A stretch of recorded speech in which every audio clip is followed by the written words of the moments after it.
As the darkness enveloped me, I took a long last look at my family. I did not expect to see them again until their souls joined mine in the living forest. But miraculously, my beloved husband delivered me from oblivion. Though he couldn't save my body, Jared had preserved my soul. Like him and countless others, I am now a part of Ermac. Yet ours is not a peaceful repose. The collected souls within Ermac have their own needs and agendas. Before we can speak as one, we must first reach consensus. I had thought, as the former rulers of Outworld, I and Jared would hold sway. But here we are, two souls among many thousands, fighting for the right to be heard. And if there is one thing we do well together, it is fight. We will win the right to govern Ermac as we once had governed Outworld. And we will rule for the benefit of all.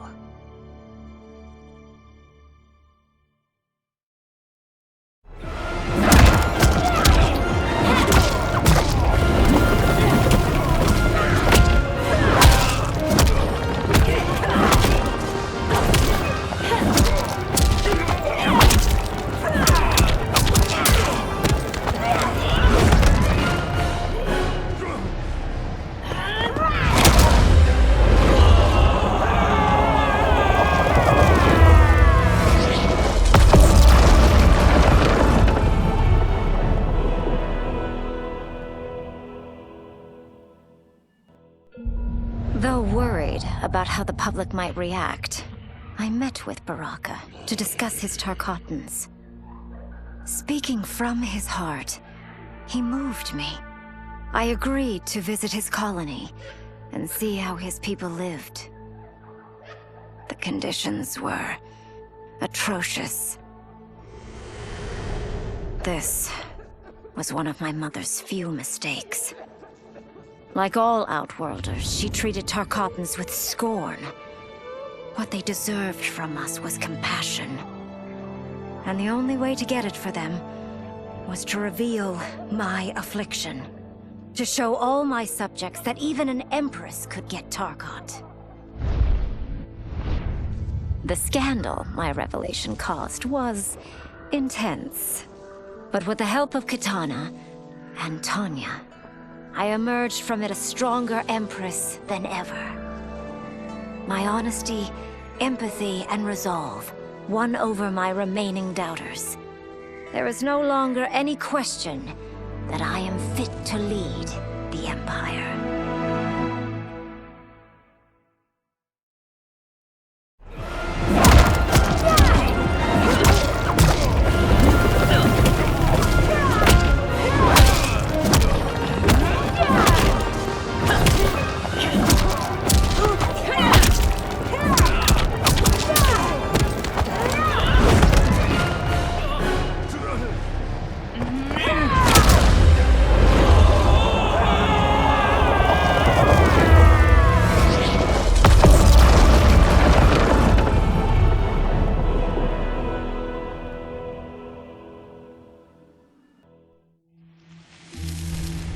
General Shao's revolt left Outworld's armies in tatters.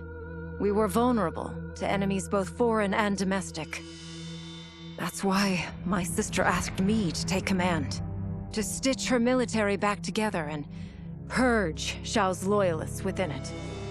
She trusted only me with the task. The soldiers, however, had little faith. They thought me a spoiled dilettante, unprepared and unfit to serve. That I could fight mattered little.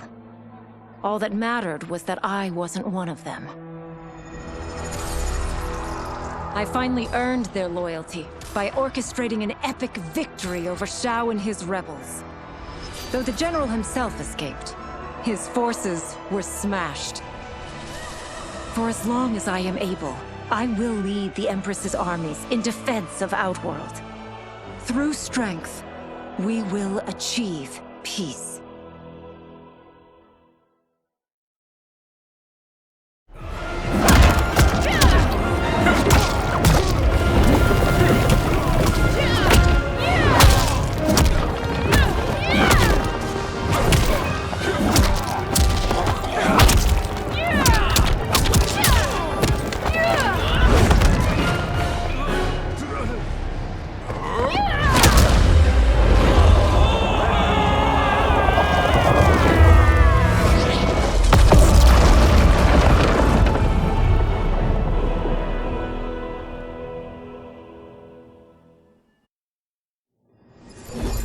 Until recently, I hadn't met Li Mei, but I had heard the stories.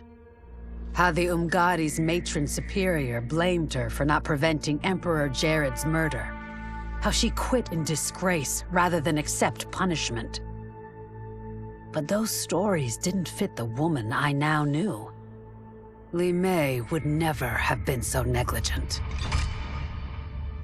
Eventually, I uncovered the truth.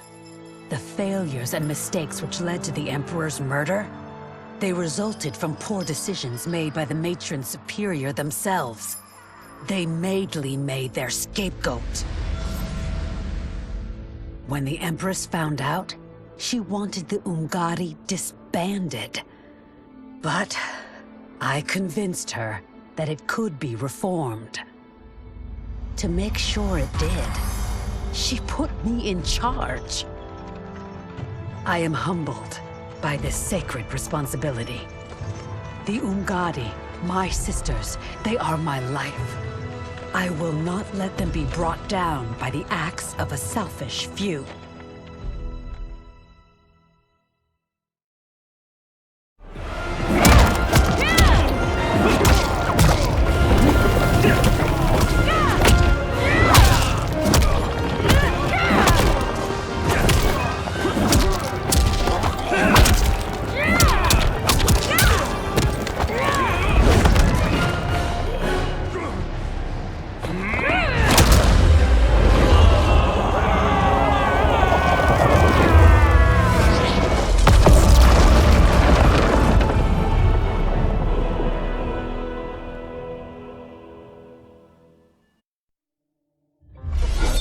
As her reign began, Empress Melina faced many challenges. To meet them, she turned to the people she trusted. Her sister to lead her army, and me to lead her imperial police. Though I missed Empress Sindel dearly, I was glad my ties with her family had been mended. But while it was an honor to be made responsible for Outworld's internal security, I soon realized accepting the appointment was a mistake. I'm not cut out to be a bureaucrat, nor am I patient enough to navigate the Imperial Court's politics. I was at my best patrolling Sundo's streets, when I could feel the city's pulse and serve and protect its citizens directly. That's why I resigned my post and resumed my role as Sundo's first constable. I end each day knowing I've made a difference.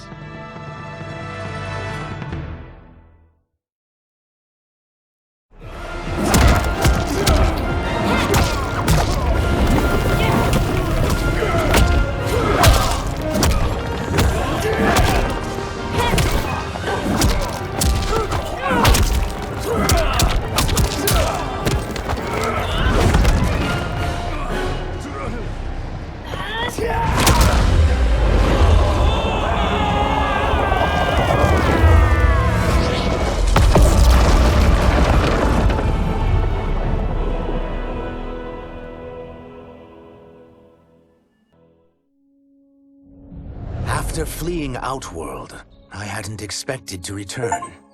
But then, I also hadn't expected the new Empress to make me an offer I couldn't refuse.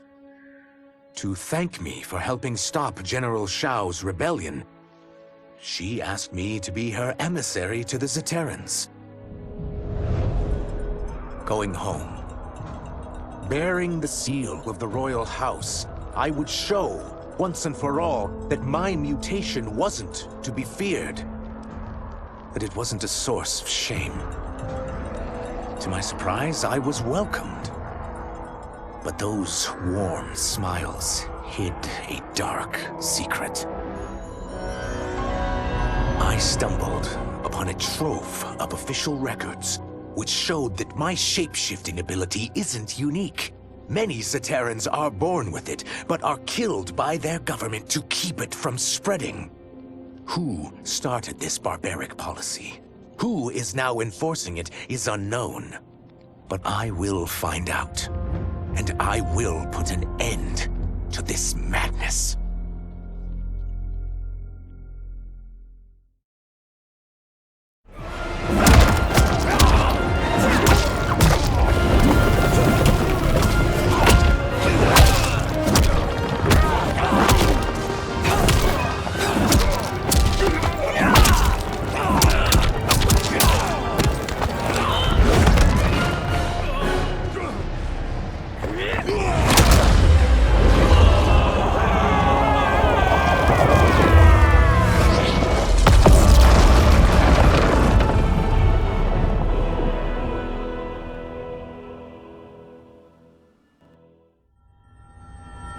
While the regime had changed, little else had. My people still suffered in silence, ignored by the rest of Outworld. Though now I knew Empress Melina's secret, that she was also afflicted with Tarkat. If anyone would help, it would be her. But how to get an audience? Syzoth. He was the Empress's new emissary to the Zaterrans. I asked him to introduce us. At great personal risk, he agreed. And as I'd prayed, the Empress was willing to meet. Even better, she would visit the colony. She was shocked to see how we lived. She moved quickly to provide for our care and comfort.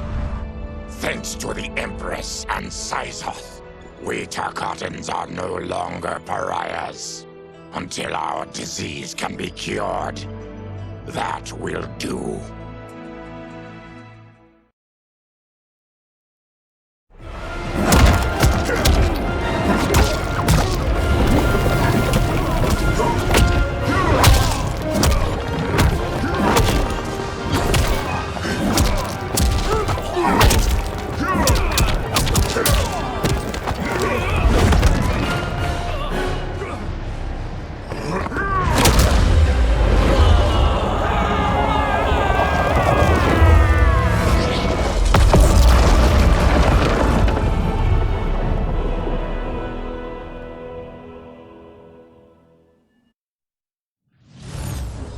The battle had been lost, but the war isn't over. I won't stop fighting until I take Outworld's throne. That they thought Lei Chin prison would hold me is laughable. Once free, I began planning my next campaign. I would need an unstoppable army to overthrow Melina. Unfortunately, most of my former soldiers lacked the courage to rally to my standard. Rebuilding my army would require finding new recruits. And that task is proving easier than expected. Outworld's golden age has left more than a few behind. Without hope, without power, they eagerly heed my call to tear down Melina's government.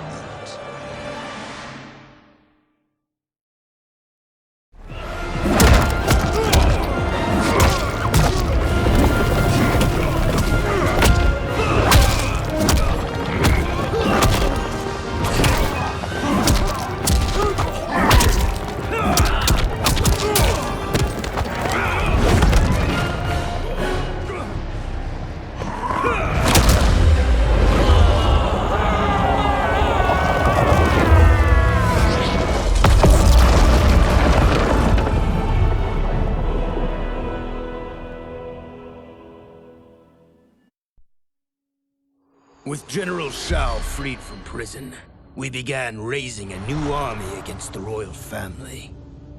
Though many were eager recruits, few were good at soldiering. It was so bad, the general was forced to change tactics. He decided that we needed a doomsday weapon. That weapon isn't a thing, though. It is a monster. Onaga, the Dragon King. The general told me the old legends were true. That his ancient ancestor defeated Onaga, trapping him deep inside Mount Sogan. The Dragon King is still there today. His pent-up fury waiting to be unleashed. Because Onaga is so dangerous, the general wouldn't risk trying to tame him before. But now, he feels we have no choice. Though I likely won't survive, I accept this mission gladly. I can think of no greater honor than to give my life in the general's service.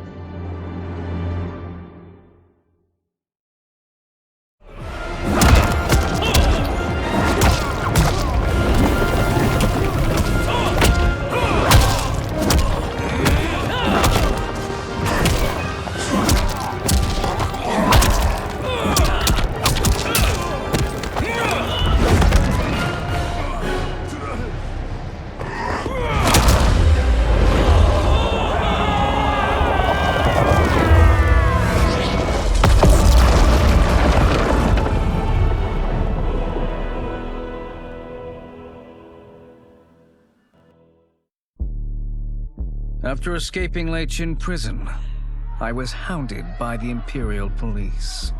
I needed a place to hide and to recuperate while I plotted the best way forward.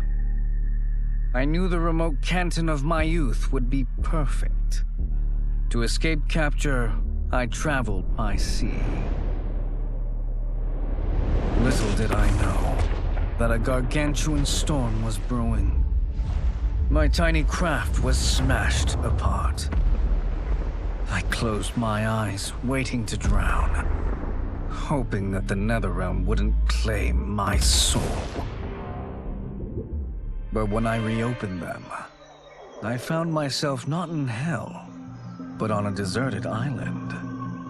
From its ruins, I could tell that great sorcerers had once lived there.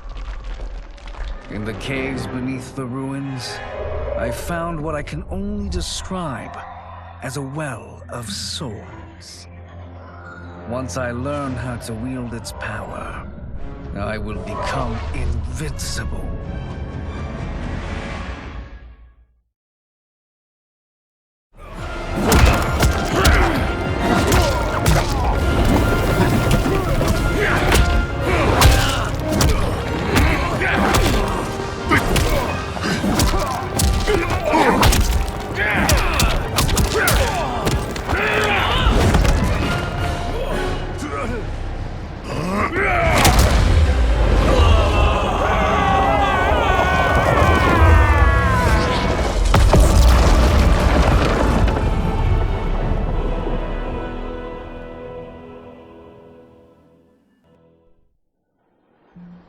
Quan Chi's defeat had cost me everything.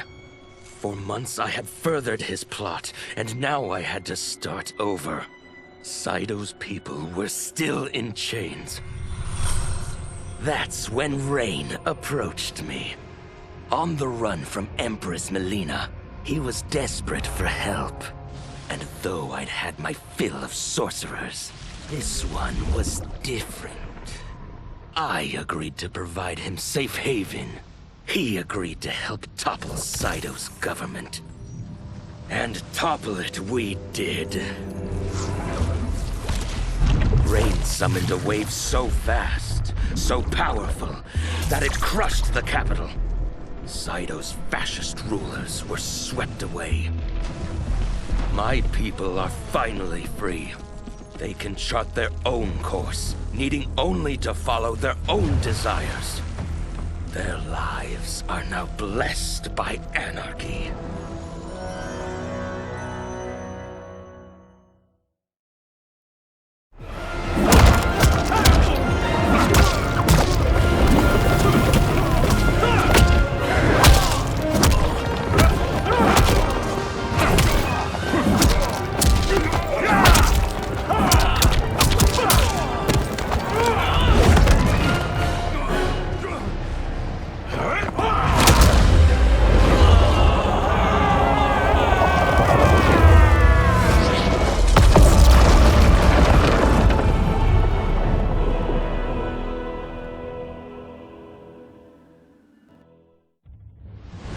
elude capture by Empress Melina, I joined Havoc's crusade in Saido. There, I summoned more magic than I thought possible, and drowned out the old regime. Havoc's longed-for anarchy had been achieved. He was more than satisfied. But I was left empty and broken.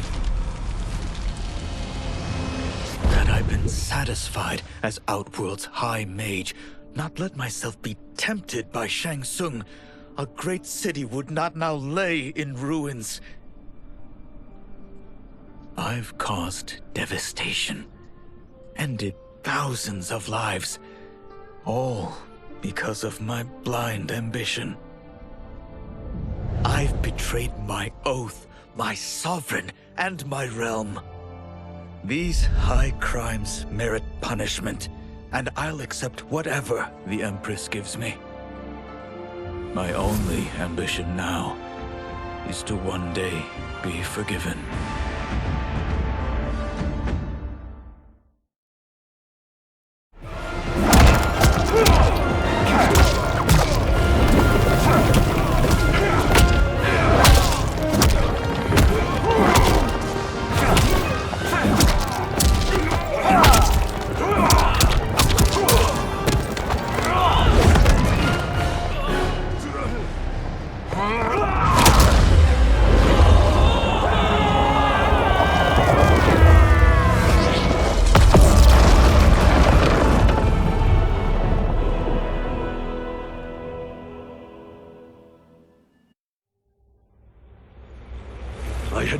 The Lin Kuei free of Liu Kang's enslavement. We were now masters of our destiny, and could take our place among Earthrealm's great nations. But taking and holding territory would require a vast army. I needed more fighters to make our presence felt. Then I recalled Shang Tsung's dragon warriors. An army of them would be unstoppable. But trafficking in such strong magic would surely draw Liu Kang's attention. Sector advised that we avoid detection by building our army using science, not sorcery. We've invested much into this endeavor, and we are beginning to see results. Once again proving the depths of Sector's genius. When we are done, all of Earthrealm will honor our desires and heed our demands. If not, they will face the Lin Kuei's wrath.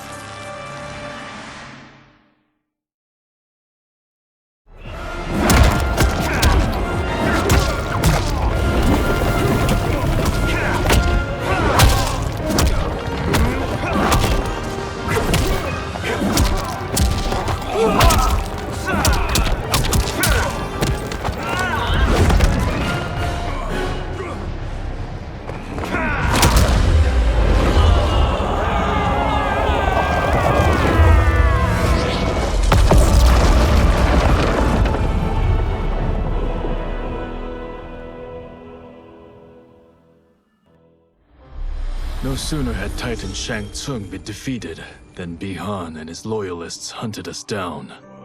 Outnumbered, we fled to Japan. There, we sought refuge from an old family friend. As children, we played together.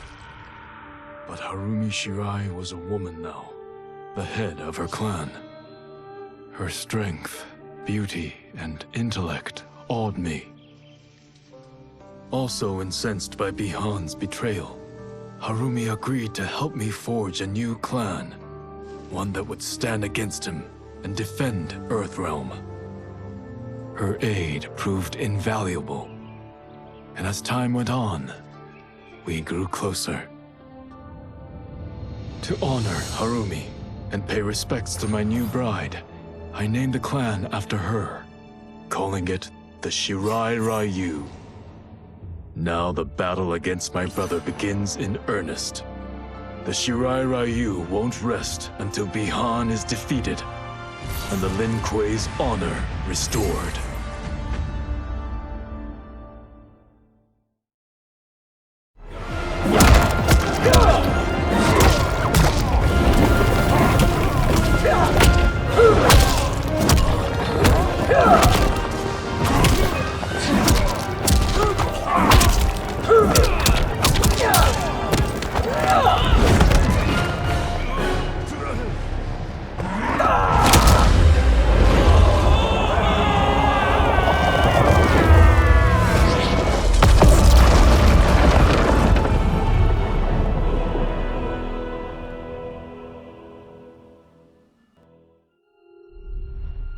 Kuai Liang and I were working hard to build our new clan.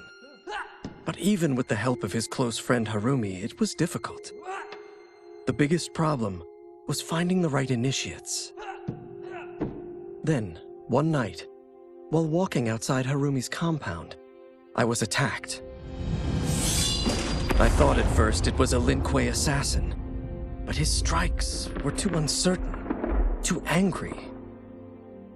My attacker, it turns out, was a boy. Homeless and hungry, his assault was born of desperation. He needed money so that he could eat. It was like looking at myself 15 years ago. I would have ended up just like him if the Lin Kuei hadn't taken me in.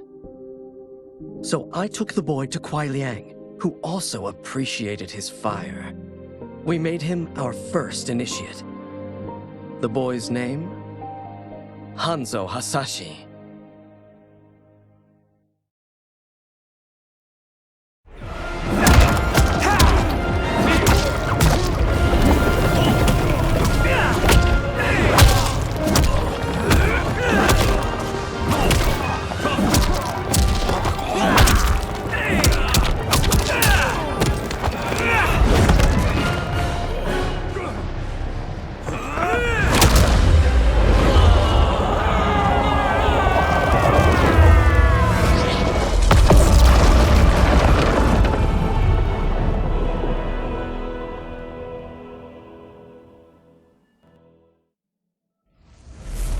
Not for my godly counterpart, I would not have survived the battle against Titan Shang Tsung. Meeting him, though, raised questions. Why did I replace him in this new era? Why was I made mortal? Lord Liu Kang told me of his Raiden's nobility and righteousness, about his steadfast leadership in the defense of Earthrealm. He also told me about Raiden's dark side, how he could be consumed by rage and cast aside the rules he otherwise lived by.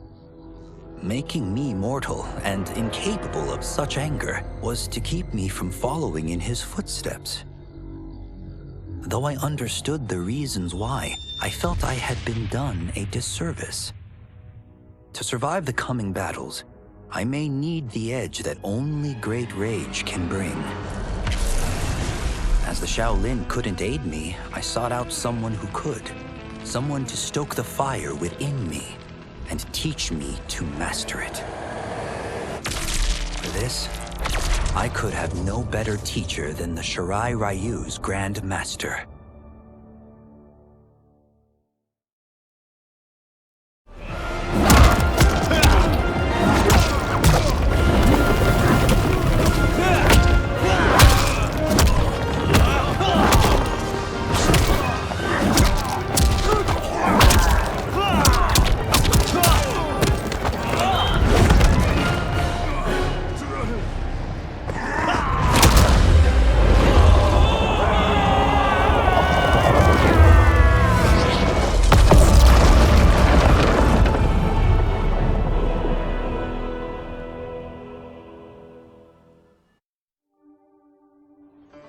It was inevitable that the Shaolin Masters had me join them.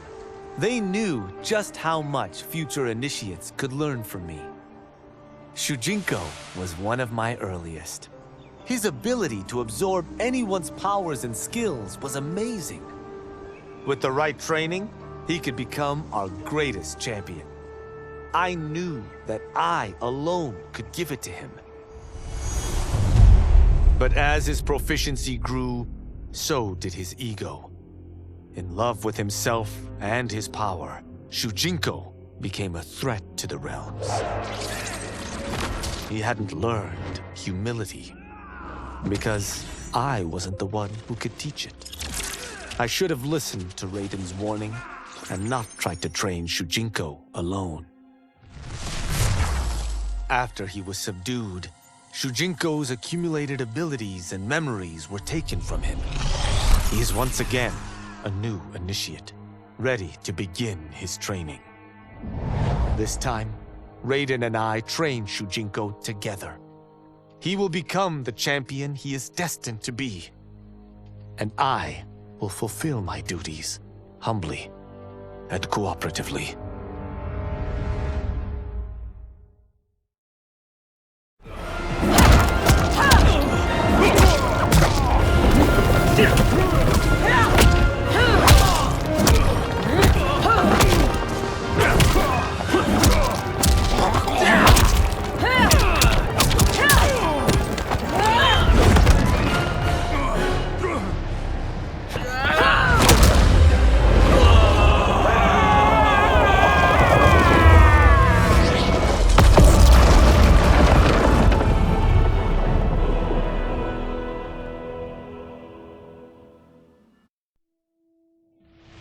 I couldn't believe that Liu Kang welcomed me in Earthrealm, or that he thought me worthy to study with his Shaolin masters. After a lifetime of wishing for one, I finally had a home. But my joy was tempered as I thought about Serena. My shadow sister was still under Quan Chi's yoke, and she deserved a life free of him as much, if not more, than I. Quan Chi and my other sisters proved tenacious, but they were no match for my blade. I snatched Serena from them. Then Liu Kang helped me break Quan Chi's spell. Her mind free of his influence for the first time in years, Serena chose to join me in Earthrealm. My sister and I once again fight side by side, only now we do so for Earthrealm. Together, we have formed the Order of Light.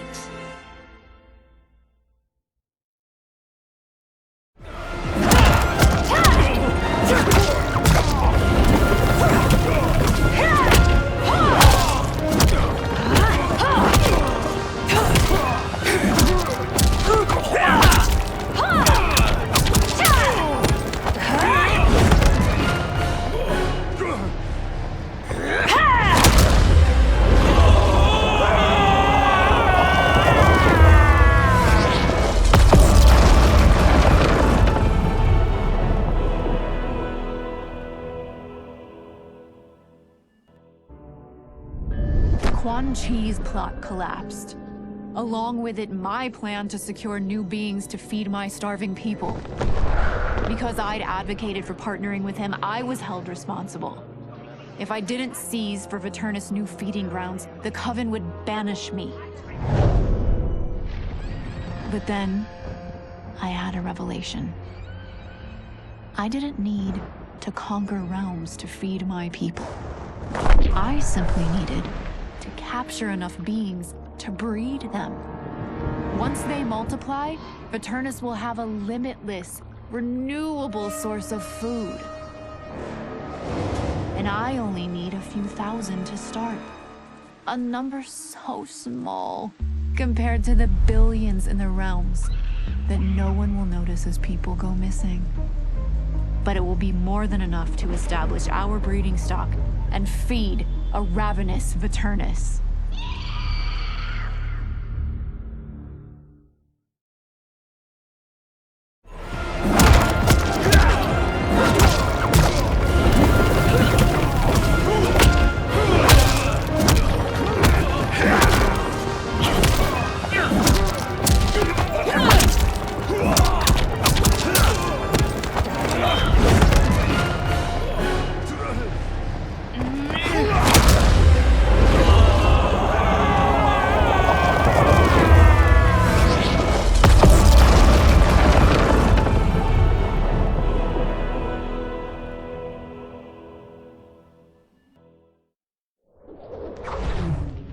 Since this whole thing kicked off, I'd wondered why Liu Kang chose me to be a champion.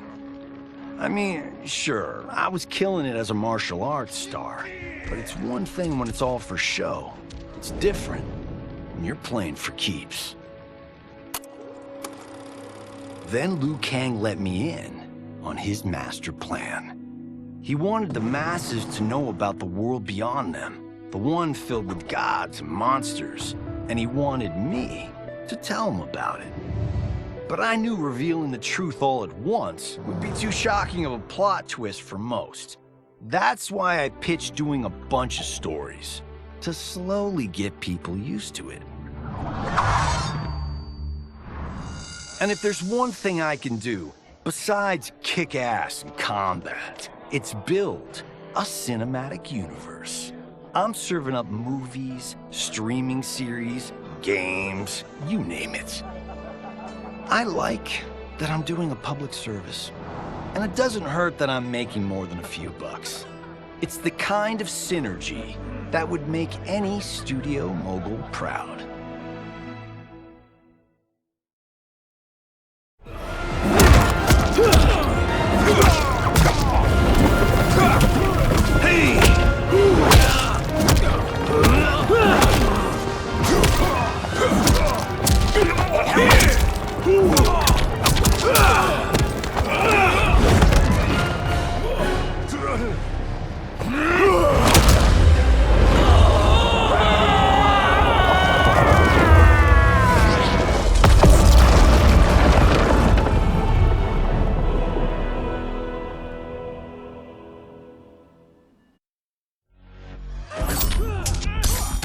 I wasn't looking for allies against the Yakuza, but I found one in Special Agent Jackson Briggs.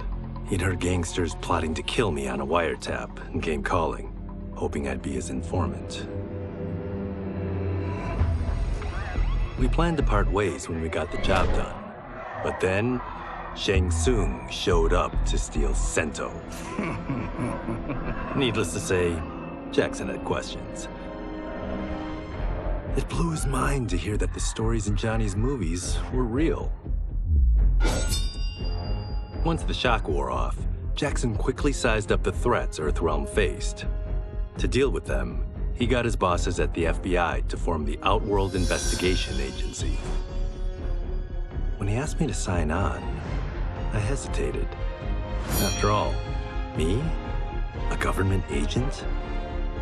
But it's an important job. And more importantly to me, an honest living.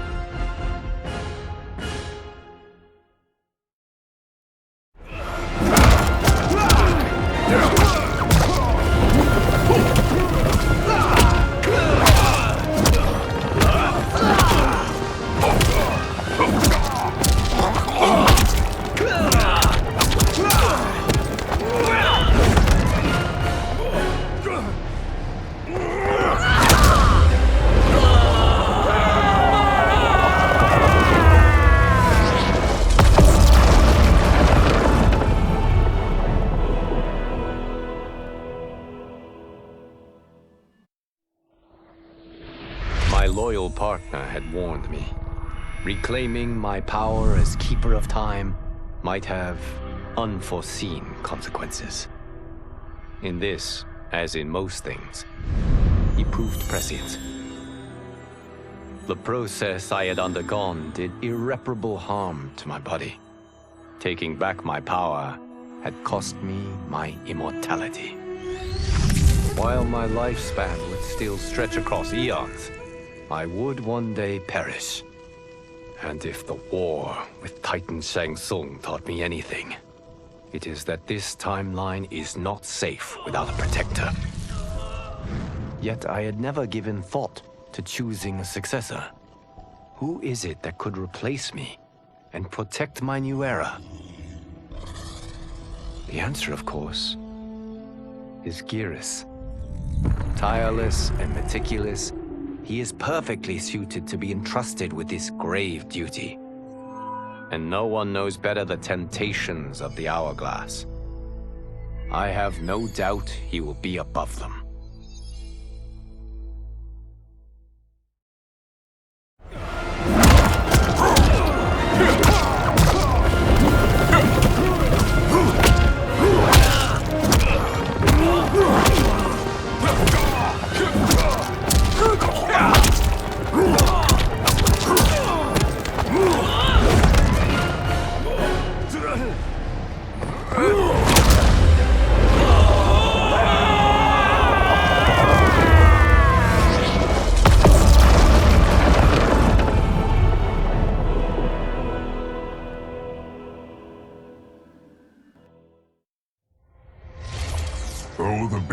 bridges between timelines had been rebuilt, there was no question that they could again be broken. Protecting this timeline would require eternal vigilance, so that it could not fall victim to further outside aggression. But nothing in my countless lifetimes had prepared me for this task. In none of them had multiple timelines ever coexisted. Monitoring them for threats was an entirely novel problem. It would require a novel solution. I discovered that though the timelines no longer touched, their meeting had left them intertwined. I can now secretly surveil all timelines, keeping watch for potential danger. It pleases me to do this service for the new era. Lord Liu Kang may rest assured that it is secure.